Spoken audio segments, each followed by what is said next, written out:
From Hollywood, the clock stars Kathy and Elliot Lewis, the airwaves' most distinguished acting couple, and is produced and directed by radio's master of the art of suspense, William Spier.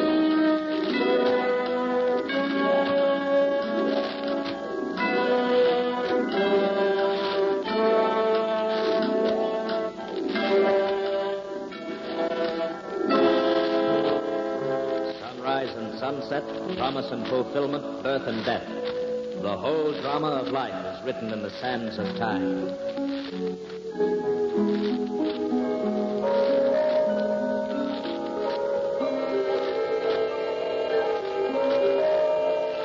From the 42nd Bank and Trust Company, where Jane Evans used to work, you can hear the clock atop Amy Semple McPherson's Angelus Temple.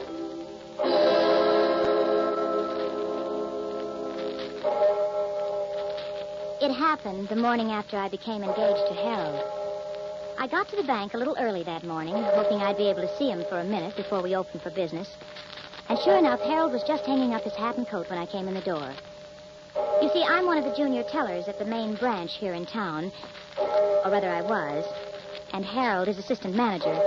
That's how we met. So this morning, I didn't stop at my own cage, but went right on through the gate and walked up quietly behind Harold. Hello, darling. What? Why, Mr. Osborne, don't you remember me? I'm the girl. Jane, please. Good morning, Mr. Osborne. Oh, good morning, Johnson. Good morning, Miss Evans. Miss Evans, would you step into my office for a moment? Why, certainly.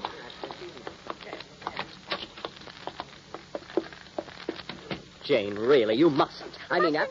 I didn't do anything. I just But suppose someone had overheard. Don't you see? Well, Harold, what if they had? They'll know about it in a day or two anyway. But that's just the point, my dear. They mustn't. They mustn't? But we're going to tell our friends, aren't we? Jane, I thought you understood all that. You know how the bank frowns on office romances. After we're married, it'll be different. But, Harold, this is different. We're engaged. Nevertheless, my dear, the policy of the bank to stoop Oh, this phooey on the policy of the bank. This is our business. But, Jane, the bank is my career. And I'm only thinking Of the bank. And I'm thinking of our life together. Jane, please be practical. In my position here, I simply must live up to the standards that the bank says... The bank. Sometimes I wish I could meet somebody, just somebody who hated banks. It wasn't a very good way to start off an engagement. Or even to start off a day's work, for that matter. I went back to my cage feeling miserable. And I got out my cash for the day, including the little package of 25 $1,000 bills that a client of ours always called for on Friday. We never asked why. That isn't the bank's business. And I unlocked my cash drawer and put the money away. Then it was 10 o'clock, and I opened my window for business. There weren't many people in the bank yet, but at my window, there were two men. Good morning. Good morning. Can I help you? Yeah. This is a stick-up. A stick? Just take it easy and do what we tell you, and you won't get hurt. But my friend here's got a gun under that newspaper he's carrying. Yeah, done. And I'd love to use it, sister.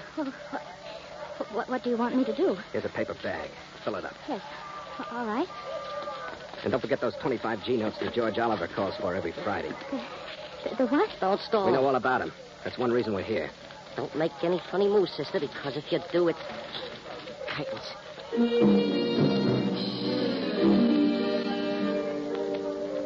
I'd often wondered what I'd do if this ever happened, but now I couldn't even think.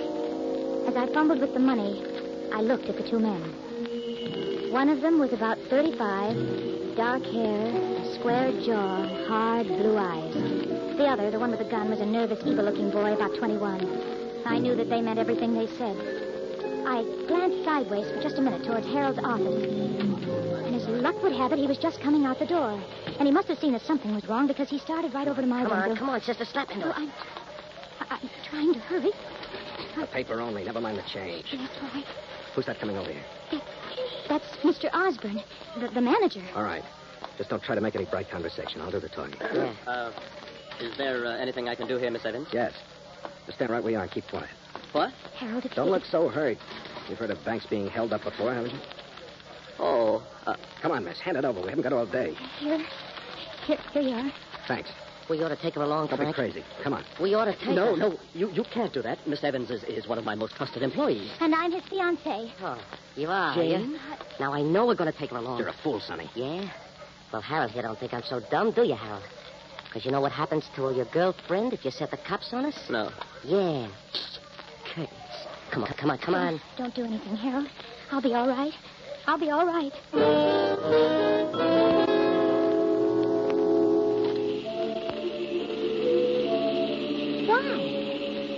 Why would I tell a couple of bandits who came in to hold up the bank that I was engaged to Harold? Particularly when Harold was the manager of the bank. Oh, it was crazy. But there were a lot of crazy things I did that day that I didn't understand myself until later. Naturally, when I told them that, they took me along as a hostage. Well, the next thing I knew, I was sitting in the front seat of a big blue car beside the one called Frank, and the other one called Sonny. I tied a blindfold over my eyes. Once we drove in somewhere, and for 15 or 20 minutes there was a lot of banging and clattering around the car. Then we drove on. At first, I was too frightened to even breathe. And then I began to get angry. Just what do you think you're going to do with me? Tell you the truth, I haven't quite made up my mind. Yeah? Well, I have. Shut up, Sonny. Look, I demand that at least you take this silly blindfold off. Oh, no, we couldn't do that, baby.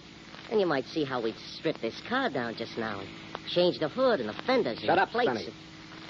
You talk too much. What's the difference? She ain't going to be around. I said shut up. What's the matter? You getting soft? No. But a bank rap's enough without having some trigger-happy punk of a kid. You better not talk to me that way. I'll talk to you any way I want to. Watch out the back of cops. Huh? Cops? You don't think the little lady's boyfriend is I going didn't want to bet too much on it. Would you, Miss Evans? I'm sure I don't know what you're talking about. All I know is that at least Harold isn't a cowardly, bullying... I'm sure Harold is the perfect gentleman. I got a hunch he's also the perfect banker. I don't know what you're talking about. You just don't want to admit what I'm talking about. Which is that in spite of anything that might happen to you, Harold will turn us in. And have me? He wouldn't. No? Maybe we can check on that. I'll turn on the radio. What's that going to prove? Short wave. Yeah. You see? All the latest equipment for bank robbers, sweetheart. That's us. R17, 17. Disturbance at 8th and Pico. Disturbance at 8th and Pico. See motel proprietor. 17, Roger. Well, All units. Attention, all units. Uh-huh. 2 unidentified men wanted for hold up a main Right. branch of 42nd Bank and Trust Company and kidnapping woman How do you employee. like that? Here we are. Jane Evans. that's Caucasian. 30 double... Last seen wearing light blue dress, black shoes. He Blonde done it. hair, blue eyes. He done it, Frank. See what I mean, Miss Evans?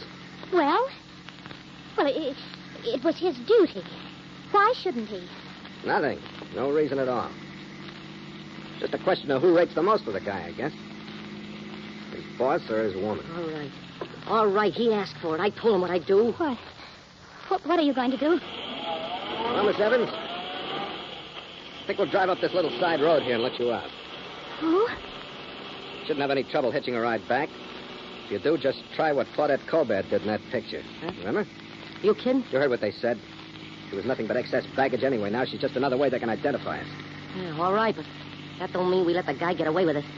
I told him what I'd do to her. If he squawked, then I'm going to. You're going to do what I tell you. Yeah? Well, if I'd known you were so yellow. And what was that you said, Sonny? All right, Frank, but I'm not going to... Cops. They're turning in here. Give me your gun, Sonny. Get down on the floor under that blanket. Here, I'll plug him, Frank. Give me I'll that gun and get down on the floor. You're nuts. They'll get us, I know Frank. what I'm doing. You do what I tell you. That's right. And keep covered up and keep quiet. Take off the blindfold, Miss Evans. Look here, if you Now you're think that going to I'm... kiss me. And you better make it good. What? Because this gun's going to be right in your ribs. All right, now. I'm going to do Bring it.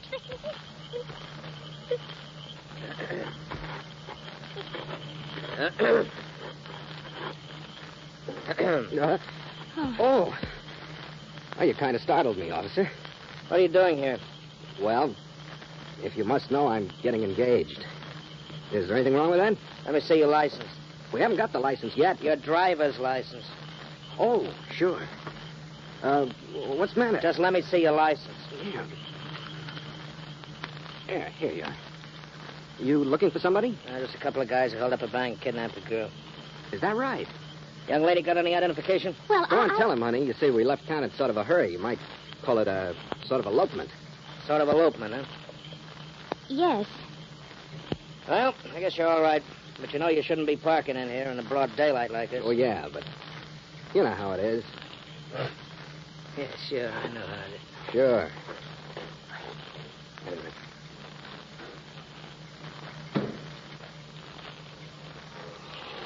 All right, you can come up for air now, Sonny. They're leaving. You sure? Yeah.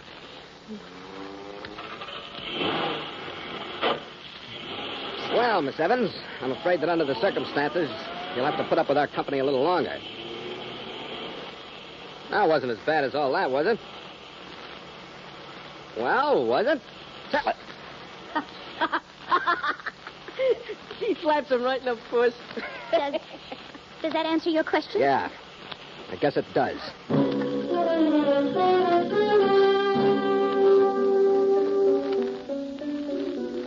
That was crazy, too.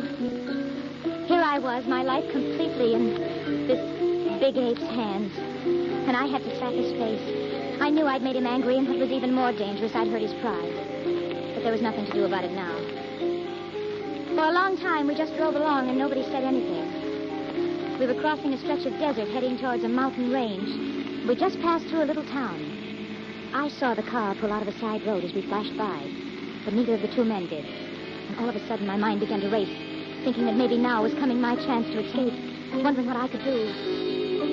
Then my blood ran cold again. The way they were talking. You still heading for the same place, Frank? Yeah, The mountain place? that's right. What about Miss Spitfire here? I'll take care of that when the time comes. She knows too much. That's right. See, if I thought you was getting soft, Frank, What would you do? you know what we gotta do, don't you? Yeah. Where? Well, not right out here in the open desert. That's a cinch. The mountains? Yeah. Maybe the mountains. Maybe. It better not be no... Hey, cops again. Look, right behind us. Yeah. Those others must have got the thick of things over. Cops. In the middle of the desert and no one in sight for miles. What are you talking about? I'm talking about this. Sonny! I've been waiting to do this all day. Hey, you crazy... Oh, we get them before they get us, that's all. They're shooting back. You know they got a fight in their heads now. And so have we. Shoot at their tires, you hear? Okay.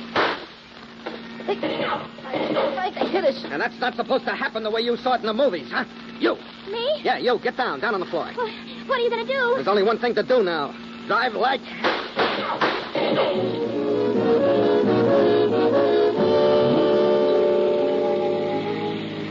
At first, I wasn't afraid at all. It was even a little exciting. I kept thinking that maybe in just a few minutes I was going to be rescued, and wondering what Harold would say. And at the same time, feeling the exhilaration of being in a race and wanting my side to win.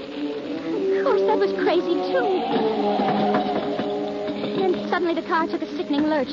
I scrambled up onto the seat again. We were out of the desert now, climbing a long, winding hill that twisted up towards the mountains. The police car was falling behind, but it was still following us. We hit another curve. I looked down. For just a minute, there seemed to be no road under my side of the car at all. Only a sheer drop down to a canyon filled with huge boulders. 100 feet below. We hit the other side of the curve and straightened out. I was frightened now, all right. I was weak, and I was sick from fear. Told you to stay down on the floor. I can't. Frank, look out, please. Get your hands away from that wheel. You're going to kill us. I know what I'm doing. Stop it. Please, Frank, stop. Please. It might be all right for you, lady, but it wouldn't be so good for me. I'm afraid. I'm afraid. Take it easy, kid. Close your eyes like you do on the roller coaster. You'll be all right. Oh, Frank will be killed. What do you think I'm running for instead of fighting? Just so nobody will be killed. Not even cops. Frank, look out. Keep away from that wheel, I told you. Look out. Keep away. Frank. I hate Please. to do this, but... Please.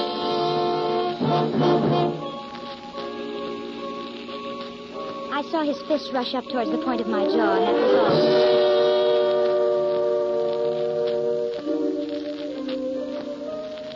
When I woke up, it was mid-afternoon, and I was lying on a bed in a bare little room of what was obviously a mountain cabin. Through the one window, all I could see was the jumble of rocks and boulders piled up against the mountainside. And I felt my chin. It was sore. There was a little bruise on it. But aside from that, I seemed to be all in one piece. Then suddenly I heard voices. They were coming from the next room through the crack of a door left an inch or two ajar. So I crept over. I listened. Now, don't worry. I'll handle it. Okay. Right? Sure. Now, go on down into town and get some grub like I told you. Okay, Frank. You sure you don't want me to... No. Get going. Okay, Frank.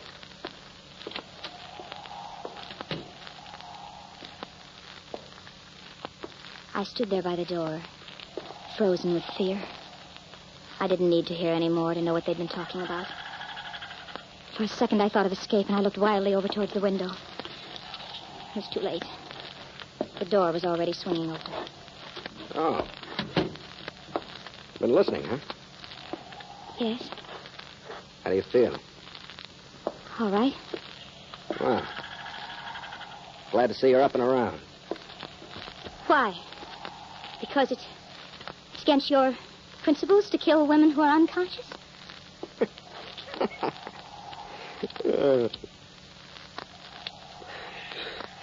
There's a path down the backside of the mountain that leads into the main highway. It's 4 or 5 miles long and pretty rugged, but you ought to be able to make it before dark if you hurry.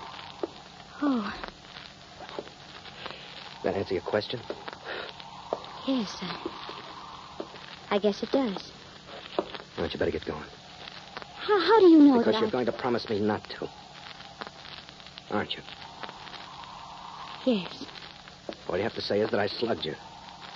That's all you remember until you woke up by the side of the road. We'll be out of here and over the border by morning anyway. What about Sonny? I can handle Sonny. I guess I do owe you something after all. Me? What? My life. I play strictly for me. I just don't want that punk kid with his movie idea of cops and robbers to be hanging a murder rap on us, that's all. You're a strange man to be a crook? Listen, there are just two kinds of guys in the world. Right guys and wrong guys. And the wrong kind can be the usual bum with a gun in his hand. Or he can be a pillar of society that sits all day behind a big, shiny desk. He can be kind to his mother and nice to little kids. Have a lot of fancy excuses and reasons he gives himself. Or just no reasons at all, like me. But a wrong guy is still a wrong guy. He's no good. Well, thanks anyway. You better get going now. By the way, sorry I hit you. That's all right. I guess I had it coming. And I'm sorry I let you get into this mess in the first place. But But what? that kiss. I meant that. Did you? Yeah. Frank. So did I. Jane. Frank! Got a trail that's here after all.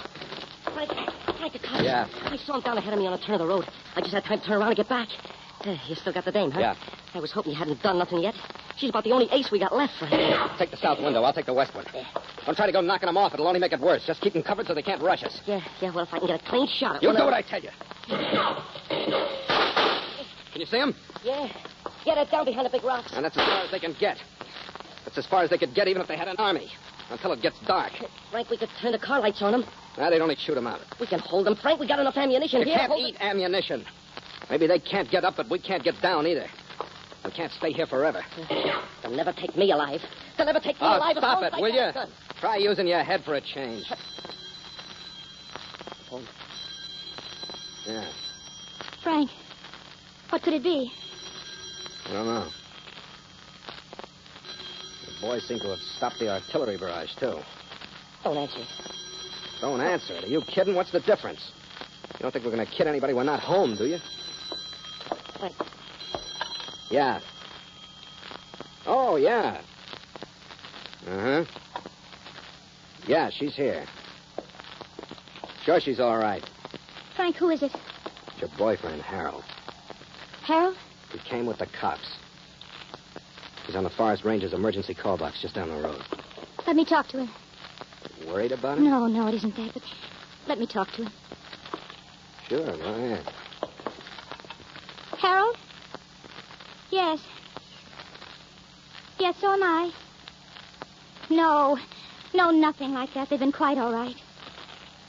Yes, of course they are. No, there's nothing to prevent them from killing me anytime they want to. Listen, Harold, All you care about is getting the money back and me, isn't it? Yes, I know. All right, wait a minute. Frank, you said you were near the border. How long would it take you to get there? A couple of hours. One would put us in the clear. Could you give them back the money? And me? Will the cops go for a deal like that? They've got to. Harold? Well, what's getting dark got to do with it? Of course you can't storm the place and expect to find me alive. Now, listen, Harold. Harold, they'll give back the money. Yes, I'll bring it down myself, but you've got to give them 1 hour's start. Well, you can just say they rescued me and the money, but the men got away. No, Harold, nothing like that. You've got to promise me, Harold, on your word of honor, your solemn word of honor. All right. They'll do it. Okay. Are you nuts? It's our only chance. Harold? All right. Yes, I'm coming down. Now. But if she goes... She's going. The dough's still in the paper bag. It's on the table. Frank, Get going. Frank. All right. Goodbye. Goodbye. Harold, just so you don't have an idea you're getting away with anything, I think you're a dirty liar.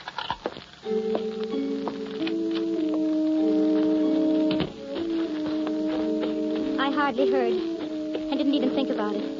I was so relieved and still so bewildered by everything. Running down the hill with the paper bag of money clutched in my hand.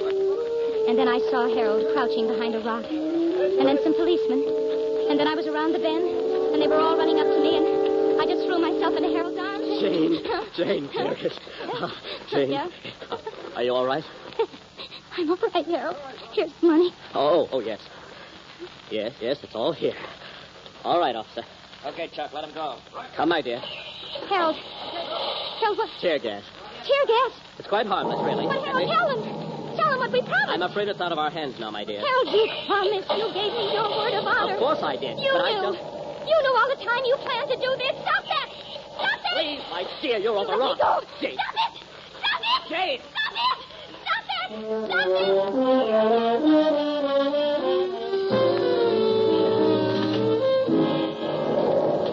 I tried to run back, but they held me. And I had to watch. I couldn't help it. It seemed hours, but it was only minutes, I suppose. The tear gas bombs exploding around the cabin, crashing through the windows as they got the range. And then something white fluttered from the door, and they came out. The boy first with his hands in the air, and then Frank, stumbling towards us like blind men, and coughing. Those terrible, racking coughs that seemed to be tearing him to pieces. Frank? Hello. Frank, I didn't know. I swear to you, I didn't know. I know. I did know. I knew before you left. Oh, why did you let me? I wouldn't have gone if I'd known. Because he's just the kind that would have stormed the place. Maybe I couldn't have handled Sonny. Frank, I'll help you. I'll do everything I possibly can. Anything. Skip it. Just take some advice, will you? Next time, be sure it's a right guy.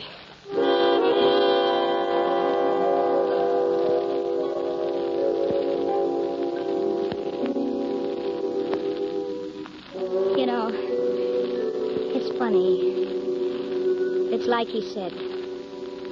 People can be honest and dishonest in so many different ways. Well, I got to the bank early the next morning, too. Harold was already there waiting for me. Hello, darling. Hello. I'm so glad you're here early. There's some things I wanted to talk over with you. You know, you're quite the heroine now. Am I? Oh, yes. And you know, darling, I've been thinking perhaps I was a little too conscientious yesterday. About our marriage, I mean. I think perhaps you were right, after all. We ought to tell them. Harold, about our marriage. Yes? There isn't going to be any marriage. Isn't going to be any? I found out something about a girl getting married, Harold. Marriage is something you do second. Do second? Yes. First, you find a right guy.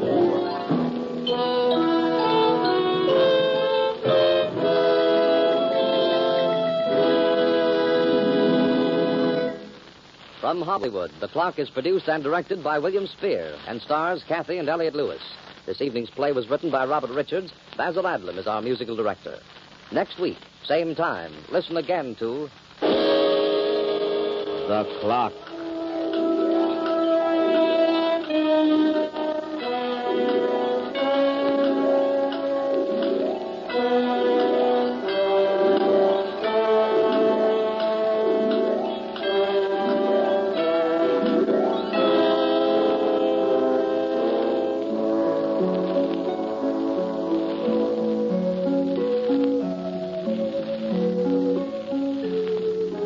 A listening reminder.